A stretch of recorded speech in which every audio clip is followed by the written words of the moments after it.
პარლამენტის თავმჯდომარე სლოვაკეთში შეხვედრას იწყებს შალვა პაპუაშვილი კოლეგას შეხვდება დაგეგმილია ერთობლივი ბრიფინგი, ასევე შეხვედრა გაიმართება დეპუტატებთან. მთავარი თემა საპარლამენტო ურთიერთობებია. სლოვაკეთიდან დეტალებს ნინო არღულიანი გაგვაცნობს.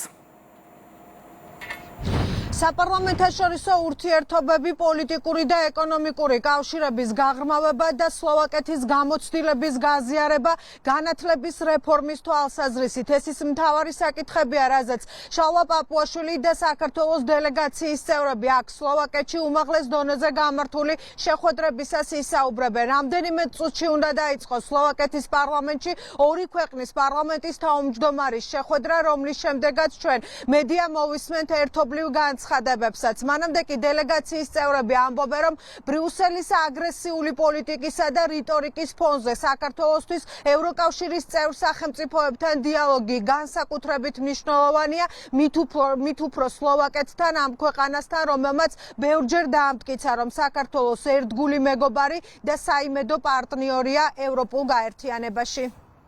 ძალიან მნიშვნელოვანია საპარლამენტო დიპლომატიის განვითარების კუთხით ეს ვიზიტი და მნიშვნელოვანია რომ მოკლე, თუმცა საკმაოდ დატვირთული იქნება ეს ვიზიტი.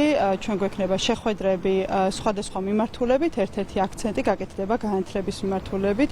სულ ცოტა ხნის წინ სლოვაკეთმა ერთ-ერთი ყველაზე მასშტაბური რეფორმა განახორციელა ამ კუთხით და მნიშვნელოვანია მათი გამოცდილების გაზიარება. მოგეხსენებათ, ჩვენც აქტიურ ფაზაში ვართ განათლების რეფორმირების და მნიშვნელოვანია ევროპული ქვეყნის სლოვაკეთის ეს გამოცდილება. ასევე მნიშვნელოვანია და საზოგადოებას ახსოვს სლოვაკეთის ის მყარი მხარდაჭერა, რომელსაც ყოველთვის ვგრძნობთ, სხვადასხვა რეზოლუციების კუთხით იქნება თუ სანქციების არ დაშვების კუთხით. შესაბამისად, ეს აქცენტიც ექნება ჩვენს ვიზიტებს და ორმხრივ შეხვედრებს.